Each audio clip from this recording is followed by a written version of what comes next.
Alright, what is up YouTube? Welcome back to another anime live action video for you guys, as today we've got a very interesting topic, something that I've always wanted to talk about on the channel. And if you've seen my video that talks about all the anime live action adaptations from Hollywood that have been made up to this point, then you know the topic of today's video. I've mentioned it in that video. I'm going to be talking about the anime live action directed by Spike Lee.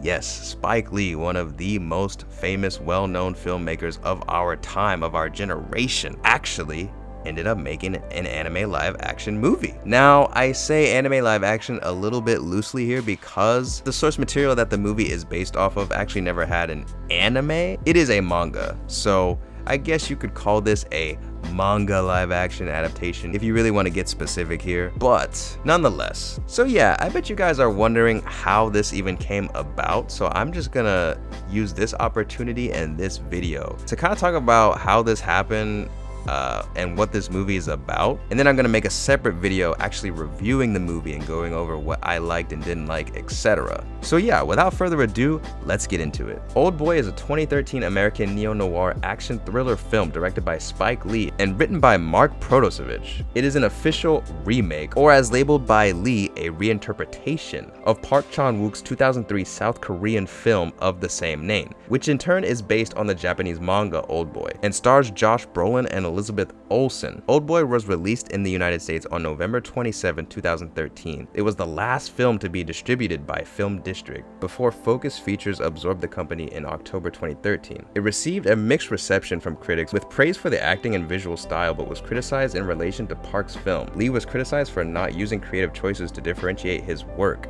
in essence to justify why he made it. The film was also a box office bomb and was one of the worst box office performances of Lee's directing career. Yikes.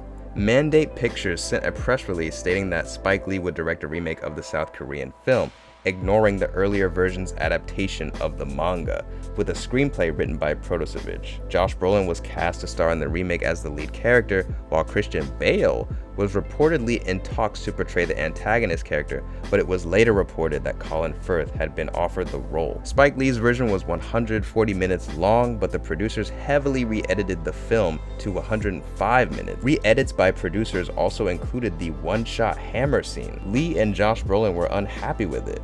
Lee even removed his trademark as Spike Lee joint credit for a more impersonal Spike Lee film during the editing process. Brolin had also said in an interview with the Los Angeles Times that he prefers Lee's version of the film, though it is not clear if this cut will ever be released. Wow. On Rotten Tomatoes, the film holds an approval rating of 39% based on 151 reviews, with an average rating of 5.1 out of 10. The website's critical consensus reads, "Suitably grim and bloody, yet disappointingly safe and shallow, Spike Lee's Oldboy remake neither surpasses the original nor adds anything new to its impressive legacy." The film grossed $885,000 in its first 5 days, one of the weakest Thanksgiving openings of all time according to Variety. Damn, that is kind of sad. It didn't even make $1 million. Ooh. It opened in 18th place at the box office and finished with a worldwide gross of $5.2 million against its $30 million budget, making it a box office bomb.